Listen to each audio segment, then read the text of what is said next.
오늘은 성령 강림절입니다.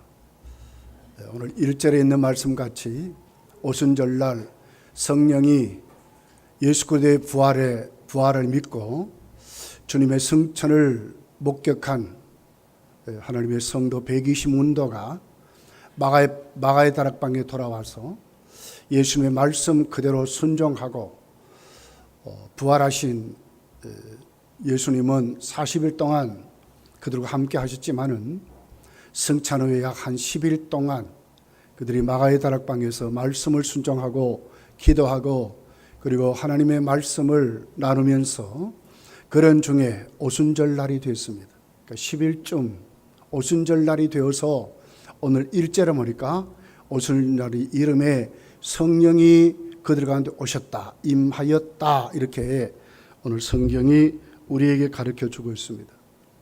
세계 모든 교회는 보수주의 교회든지 조금 더 자유로운 교회든지 상관없이 신약교회의 첫 출발은 오순절날 사도행전 2장에 마가의 다락방에 부어졌던 그 초대 교회로부터 시작이 되었다 하는 것이 모든 교회의 고백이고 우리는 그렇게 믿고 지금도 신약교회는 출발하고 있습니다.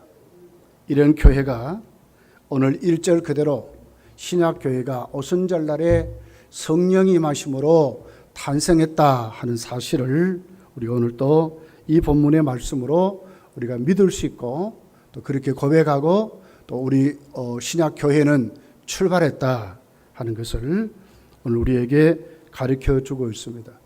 그러면서 오늘 그 오순절날 임했던 성령의 역사가 어떻게 임했을까?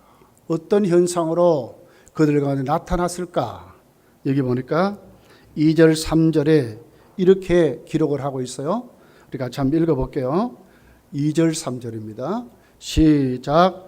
호련히 하늘로부터 급하고 강한 바람 같은 소리가 있어 그들이 많은 온 집에 가득하여 마치 불이 혀처럼 갈라지는 것이 그들에게 보여 각 사람 위에 하나씩 임하여 있더니 어떻게 임했습니까? 호련히, 그러니까 갑자기 그 말이죠. 생각하지도 않는 그 시간에 그들은 꾸준히 말씀을 믿고 기도하며 기다렸던 그들에게 오순절날 이날 온다 하는 것이 아니었어요.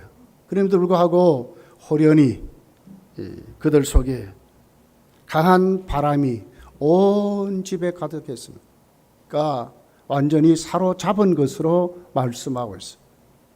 그러면서 3절에 보니까 마치 불이 이렇게 아주 쪼개져서 나누어지는 아주 불조각이 막 불똥이 튀는 막 그런 현상이 그들 가운데 임하였다고 그렇게 말하고 있습니다.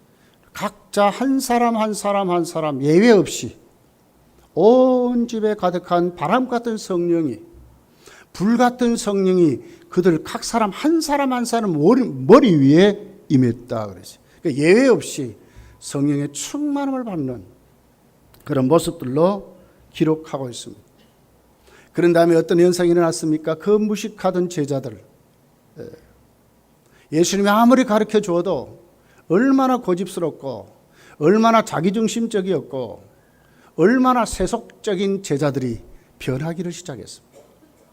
8절에 보니까 우리 각 사람이 난 곳 방언으로 듣게 되는 것이 어쩌미냐. 많은 사람들이 어떻게 됐어요? 거기 모인 오순절을 지키기 위해서 모였던 수많은 유대인들이 뭘 받습니까? 오늘 4절에 성령 충만 받아서 그들이 성령의 말하게 하심을 따라 말하는 그 방언을, 오늘 8절은 야 우리가 도대체 이게 뭐냐, 저 갈릴리 사람들 말이야, 저 무식할 사람들에게 저들이 하는 말이 뭐냐, 우리가 각 지방에서 왔는데 우리가 듣는 이 말이 도대체 뭐냐, 그들이 곧 자기 지방의 그 말들을 제자들이 지금 말을 하고 있는데 이게 동시통역 정도가 아니에요. 제자들은 똑같은 말을 했지만, 그 120문도는 똑같은 말을 했지만 들리는 것은 16개국의 말로 들리는 것입니다. 이것이 오늘 성령이 충만한 교회에 나타났던 현상으로 그렇게 기록을 하고 있습니다. 13절을 보면 뭐라고 말하죠? 완전히 성령에 압도당한, 성령에 완전히 취해버린 것으로 말을 해요. 불신자들의 눈으로, 세속적인 눈으로 유대인들이 보기에는 저들이 말이야 이 대낮인데 어떻게 저렇게 하느냐, 얼굴들을 보니까 중얼중얼하니까 꼭 미친 사람 같거든요. 그런데 보니까 술 먹고 주렁 이렇게 하는 사람들 같아요. 세술에, 그래서 뭐라고 그래요? 13절에 보니까 세술에, 또 어떤 이들은 조롱하여 이르되 그들이 세술에 취하였다. 세술에 술 취한 자와 같다는 거죠. 우리 에베소서 5장 18절에 보면 술 취하지 말라 오직 성령의 충만함을 받아라 그러거든요. 술 취함과 성령을 비교하고 있어요. 성령 충만함 꼭 술 취한 자 같은 모습으로 나타난다는 것이죠. 완전히 압도당하고 붙들려 사로잡히는, 오순절날에 일어났던 성령이 부어지는 그 현장은 이런 역사였습니다.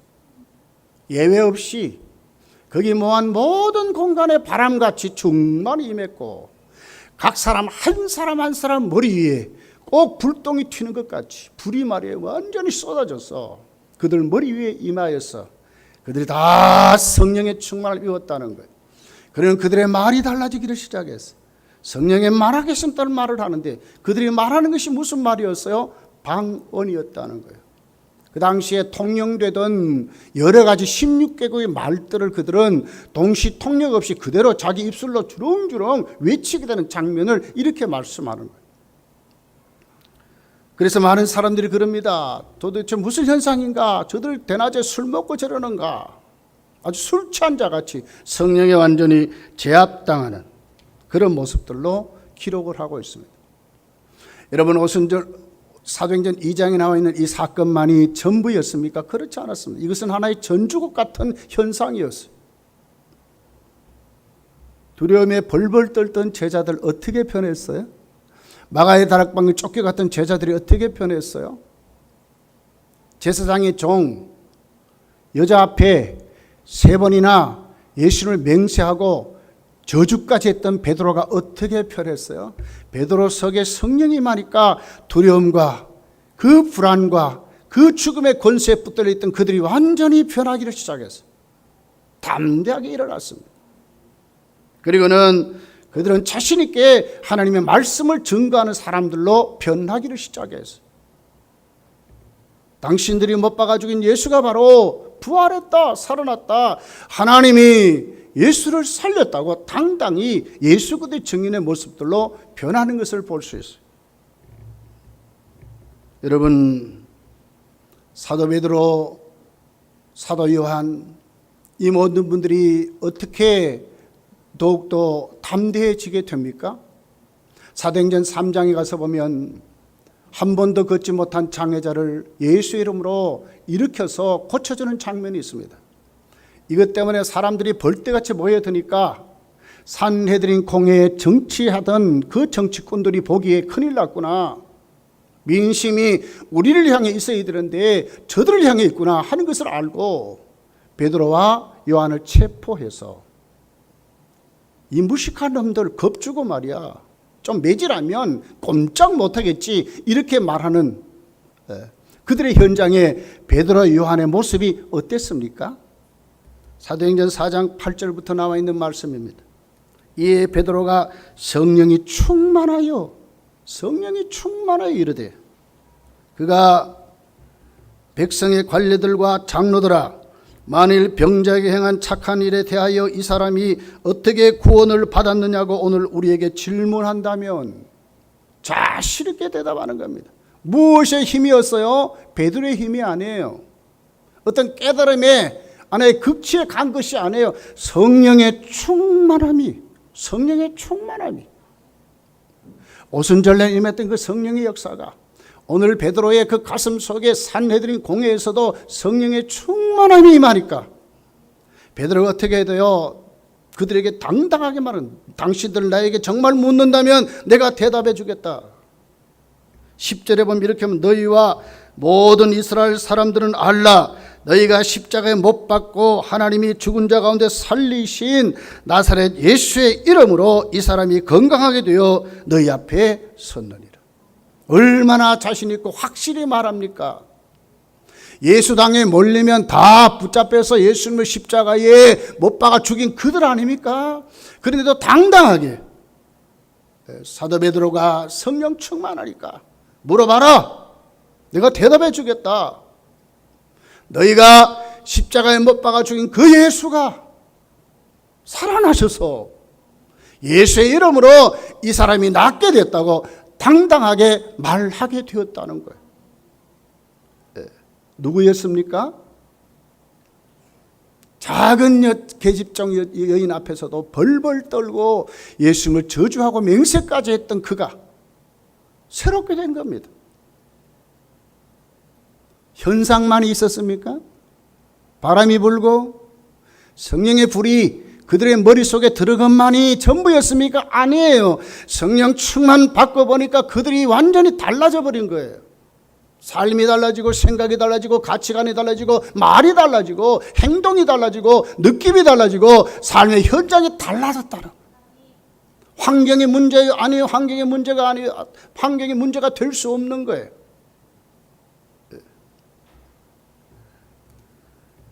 성령이 충만하게 임하니까 스데반의 가슴속이 어떻게 됐습니까? 사도행전 7장 55절에 보면 돌에 맞아 죽어가면서도 스데반이 이렇게 당당하게 말합니다. 스데반이 성령 충만하여 하늘을 우러러 주목하여 하나님의 영광과 및 예수께서 하나님 우편에 서신 것을 보았다 그랬어요. 하늘 문이 열렸답니다. 영적인 눈을 열렸습니다. 돌에 맞아 죽어가는 그 현장에, 벌벌 떨어도 시원치 않는 그 현장에, 죽음의 권세 앞에 붙들려서 죽음의 권세 앞에 굴복할 수밖에 없는 그 현장에, 예수를 부인할 수밖에 없는 그 현장에 성령 충만하니까 영 안이 열렸습니다. 무엇을 봤습니까? 하나님의 나라를 보는 거예요. 단순하게 뜨겁다 이것만이었어요? 아니에요. 성령이 충만히 임하고 역사하니까 선교의 문이 온 세계로 퍼져나가는데 유럽의 복음이 전해지기를 시작하게 됩니다. 사람의 역사가 아니에요. 성령의 역사였어요. 사도행전 13장 2절 3절에 보니까 안디옥 교회의 모습입니다. 주를 섬겨 금식할 때에 성령이 이르시되 내가 불러 시키는 일이 와여 바나바와 사울을 따라 세우라 하시니, 누가 그랬어요? 성령이 이르시되 그랬거든요. 토의하고, 이 당시에 안디옥 교회는 어떤 교회였어요? 이방 교회고 평신도들이 세운 교회였지만 다양한 색깔의 사람들이 모인 교회였어요. 얼마나 의견이 분분하겠습니까? 얼마나 토론이 난무하겠습니까? 그런데도 그 모든 것을 잠재우는 것은 누구의 힘이었어요? 성령의 힘이었다는 거예요. 성령이 이르시되 그랬어요. 최고의 지도자 바나바, 가장 하나님 앞에 변화받고 많은 체험을 가진 그 바울을 따로 세워서 선교사로 보내는 장면이 그들 속에 있었다는 거예요. 3절에 보니 이에 금식하고 기도하여 두 사람에게 안수하여 보내니라. 누가요? 안디옥 교회가 그렇게 했다고 말씀을 하는 거예요. 여러분 사도행전 15장에 가보십시오. 성령 충만한 역사가 온 교회에 뒤덮여서 하나님의 복음이 전해질 때에 최초의 총회로 모이는 사건이 있습니다. 사실 요즘 우리 교단들을 보게 되면 총회를 보면 너무너무 시끄러워. 그런데 여러분 사도행전 15장에 나와 있는 첫 총회의 모습은 그렇지 않았어요. 유대인과 이방인에게 복음이 전하는 것 때문에 사실은 시끄러웠지요. 그러나 이 문제를 가지고 그들이 토론하면서 어떻게 됩니까? 그들은 하나님께 기도하고 성령 충만한 가운데 그 문제를 잘 해결하는, 진짜로 이 복음이 이방인에게 원천적으로 힘있게 전해진 사건으로 그들이 결론을 맺어서 방맹을 치게 되는 사건이 있어요. 누가 그렇게 했습니까? 성령이 그들에게 그렇게 하신 거예요.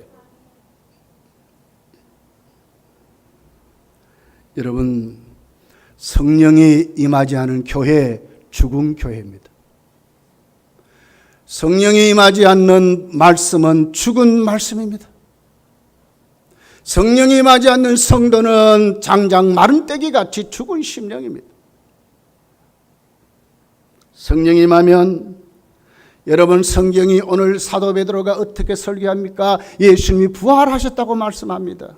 거기에 그들은 찔림을 받아 회개하는 사건이 있습니다. 다시 말하면 성령이 임하여 우리를 사로잡으면 무엇을 믿게 됩니까? 예수께서 날 위하여 십자가에 죽으신 사실을 확실히 믿게 되고, 예수님이 살아나심을 확실히 믿게 되고, 다시 오실 주님을 확실히 믿는 재림을 준비하는 성도로 우리가 살게 된다는 말씀입니다.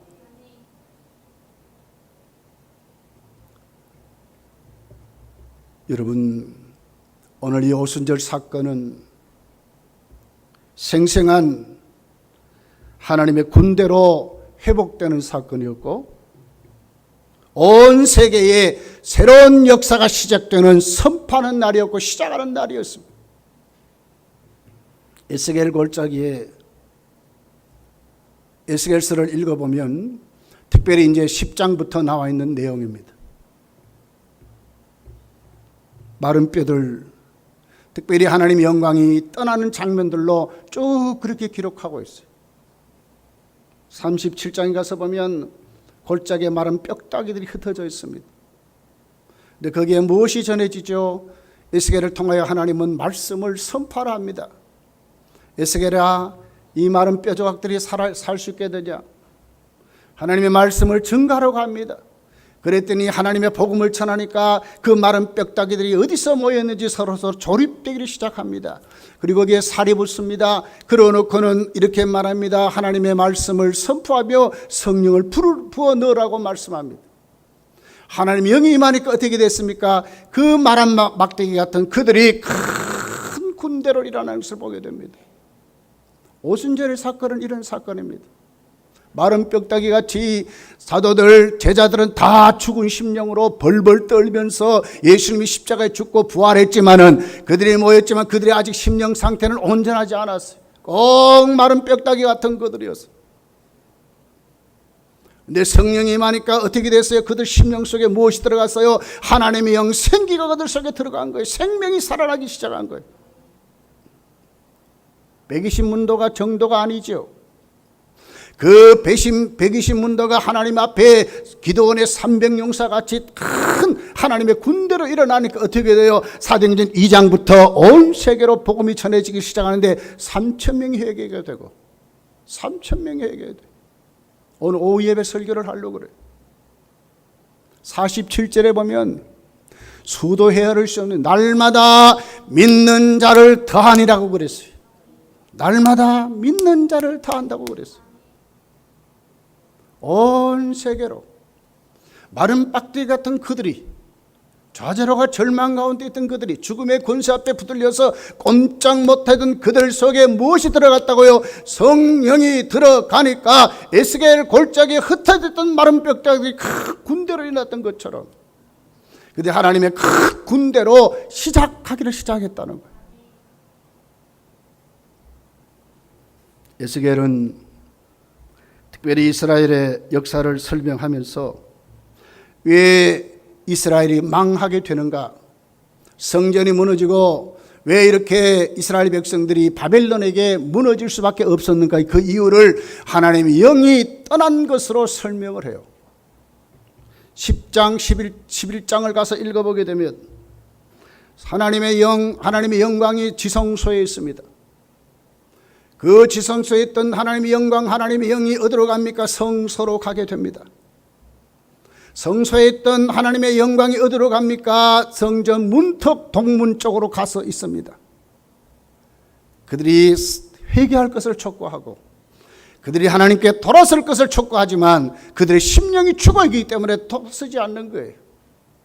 나중에는 어디로 갑니까? 동문에 있던 그 하나님의 영광, 성령이 어디로 가면 감림산으로 가는 거예요. 감람산으로. 하나님의 영이 떠났기 때문에 그에게 이스라엘이 저주받고 망하고 성전이 무너졌다고 그렇게 설명을 하고 있어요. 나중에 이스라엘의 회복을 어떻게 설명하나요? 에스겔서 43장을 가서 읽어보면 똑같이 설명하는 거예요. 감람산에 있던 하나님의 영광, 성령이 어디로 오게 됩니까? 성전으로 들어오기 시작하는데 동문 쪽으로 들어오기를 시작합니다. 그리고 어디로 들어갑니까? 성소로 들어갑니다. 성소 들어갔던 하나님의 영광이 어디로 들어갑니까? 지성소로 들어가는 것으로 설명하고 있어요. 그리고는 그 들어간 하나님의 성령의 역사를 통하여 이스라엘이 회복되는데 에스겔서 47장을 가서 보면 어떻게 회복이 돼요? 처음에 그 물이 성전 지성소에서 흘러나와서 동문 쪽으로 흘러나오기 시작해요. 생명의 생수가 흘러나오기를 시작해요. 처음에 보니까 발목에 이렇게 찹니다. 1천층을 나중에 측량하니까 이제 무릎에 옵니다.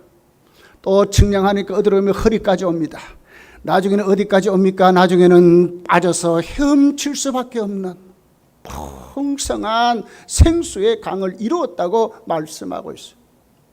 무엇이 오니까요? 하나님의 영이 들어오니까.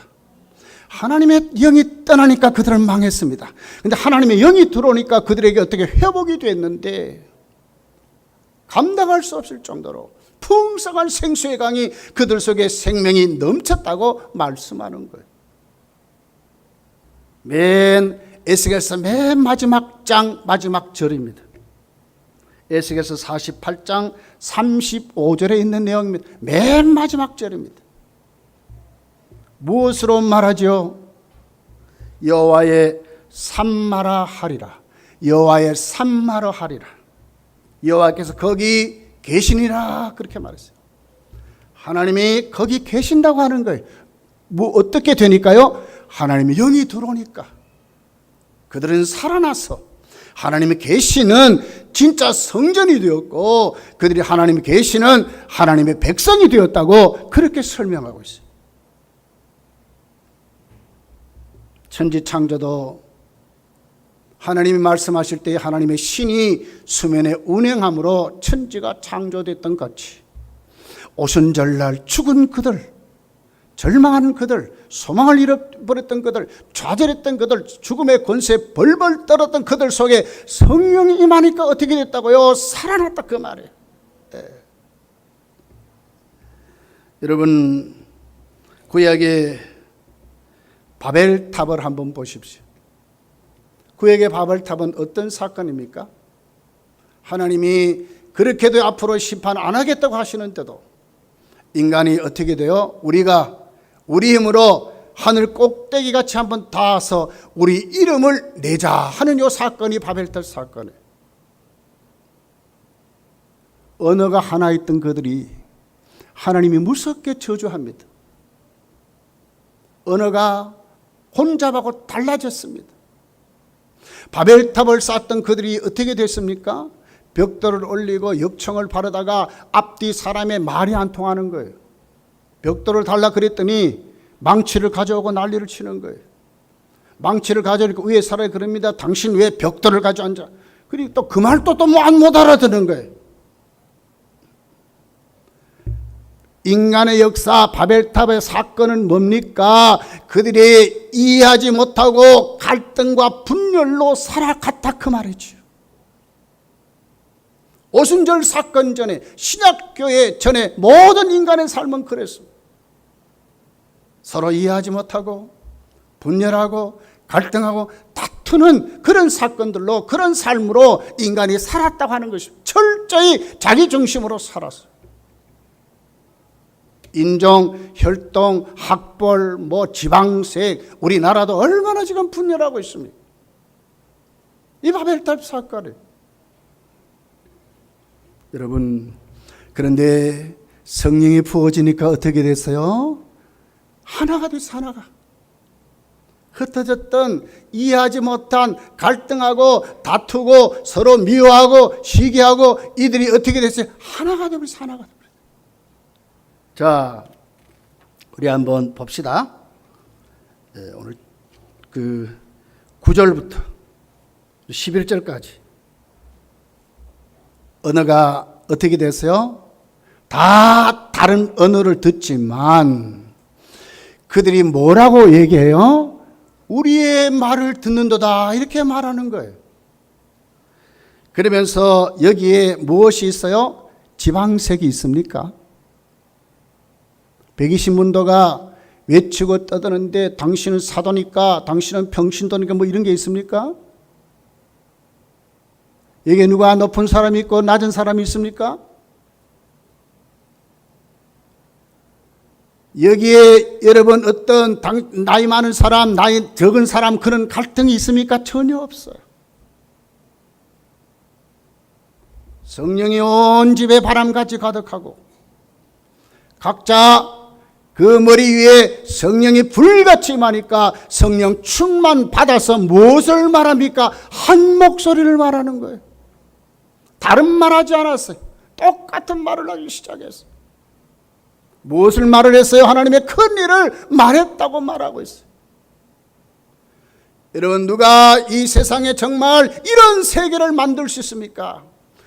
혈통을 따지지 아니하고 부자와 가난한 자를 따지지 아니하고 계급을 따르지 아니하고 민족을 따지지 아니하고 저 아프리카나 대한민국이나 어디에 있든지 간에 하나 되고 한 단체로 한 공동체로 여겨주는 것이 어디에 있습니까?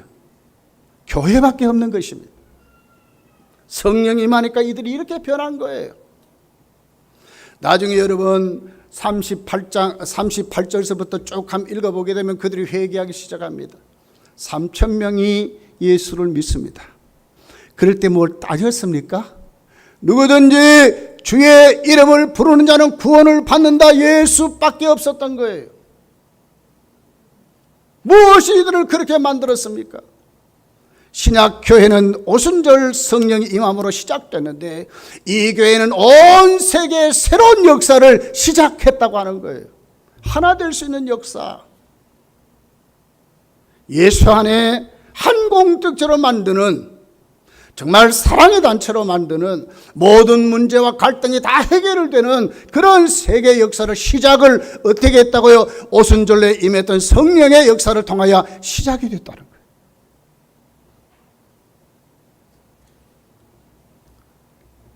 여러분, 오늘 우리는 이 말씀을 보면서 오늘 우리 주위에 일어날 수만 가지의 해결점이 어디 있겠어요? 너도 나도 따지지 말고 성령 충만 받으면 해결되는 줄 믿습니다. 성령이 임하면 해결되는 거예요. 교회 문제도 해결되고 집안의 문제도 해결되는 거예요. 남편과 아내의 갈등도 해결되는 거예요. 다 내 입장에서 바벨탑을 쌓기 때문에 문제가 생기는 거예요. 정말 성령 충만 받아서 우리가 하나가 되어서 우리 심령이 깨트려져서 예수의 이름으로 똘똘 뭉쳐서 거기에 세워지면 다 하나 될 수 있는 거예요. 왜 부모와 자녀의 갈등이 생깁니까? 형제 간의 갈등이 왜 생깁니까? 전부 뭡니까? 나만 생각해서 그래요. 바벨탑 때문에 그래요.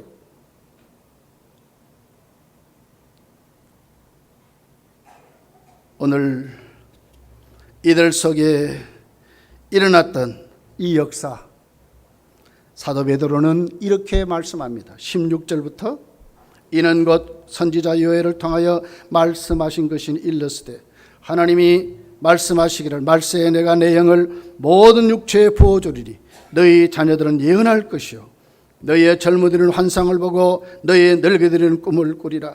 그때 내가 내 영을 내 남종과 여종에게 부어주리니 그들이 예언할 것이요 누구든지 주의 이름을 부르는 자는 구원을 받으리라. 여기에 무슨 갈등이 있습니까? 뭐만 있어요? 하나님 주신 비전, 하나님 주신 꿈, 하나님 주신 환상만 있는 거예요. 흑인들은 덜합니까? 백인들이 우월합니까? 나이 많은 분들이 아이들보다 판단력이 흐립니까? 아니요. 자세히 말씀을 한번 보시라고. 하나님의 영이 부어졌을 때 하나님이 함께하는 교회, 하나님이 함께하는 여러분 나이 많은 분들, 청년들, 하나님의 자녀들, 성령이 충만함고 성령이 부어졌을 때 그들의 오직 보는 눈이 열려서 갈등이 없는 거예요. 갈등이 없는. 이 새로운 역사를 말하는 거예요.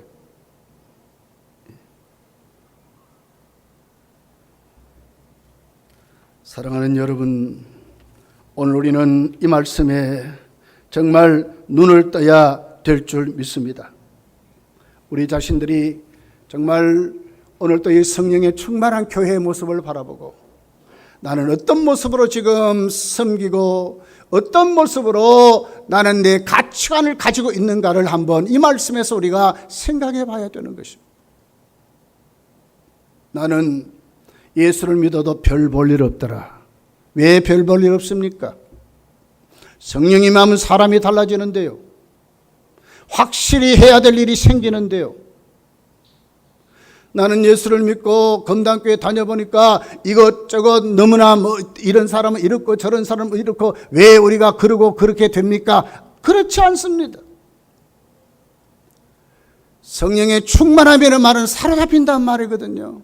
성령께 포로되어서 성령이 우리를 다스리는 그런 심령으로 우리가 세워지면 우리가 어떤 모습으로 일어나게 될까요? 하나 되는 새로운 역사를 쓰시는, 갈등이 없고 서로 이해하고 정말 사랑하는, 목표는 오직 예수 이름으로 복음 전하는 교회로 세워진다고 하는 것입니다. 이런 모습 우리가 자꾸 새로워져야 돼요. 자꾸 우리가 달라져야 돼요. 이 성령의 은혜가 하나님의 교회에 우리가 다 하나님 앞에 에베소서 5장 18절 이후부터 쭉 읽어보면 19절부터 어떻게 기록되어 있어요? 하나님 앞에는 신령한 노래를 서로 화답한다. 그리고 피차 우리가 서로 하나님께 어떻게 경유하는 자리로 나간다. 아내들이여, 남편들이여, 자녀들이여, 그리고 상전들이여, 종들이여. 에베소서 5장, 에베소 6장에 그렇게 말하지 않습니까? 무엇으로 시작됐습니까? 세상 문화, 술 취하는 문화에서 벗어나서 오직 성령의 충만함을 입게 되면 이런 역사가 시작된다는 거예요. 하나님을 경외하고 하나님을 찬양하고 심령이 열려서 하나님 위에서 살아가는 거룩한 하나님의 성도로 세워지고, 가정마다 아내는 남편을 존경하고 남편은 아내를 사랑하고 자녀는 부모의 말에 순종하고, 그리고는 부모는 자녀를 하나님의 말씀과 교양으로 잘 다스리는, 상전들은 그 종들을 바라보면서 어떻게 종들을 대우하고 그렇게 갑니까? 하나님이 교회를 사랑하듯이 그런 마음으로 간다는 거예요. 종들은 하나님을 섬기듯이 그 직장에서 그 삶을 열심히 하나님 앞에 충성하는 사람들로 살아가게 된다는 거예요. 무슨 역사였어요? 성령의 충만한 역사였어요. 내 중심에서 벗어나서 하나님 중심으로 회복되는 새로운 역사가 시작되었다고 말씀하는 거예요. 여러분, 우리 모두 다 성령 충만 받기를 원합니다. 우리 교회에 성령이 임하면 우리도 이런 모습으로 더 넘치도록 하나님 앞에 부흥운동을 일으킬 수 있습니다. 신학교회는 이렇게 시작이 됐습니다. 우리 교회도 이런 교회인 줄 믿습니다. 우리 모두 다 이 자리로 다 나가셔야 될 줄 믿습니다. 성령 충만 받아서 나타나는 현상만 보지 마시고 성령에 완전히 사로잡혀서 쓰임받는 종들로 일어나시기를 예수 축복합니다.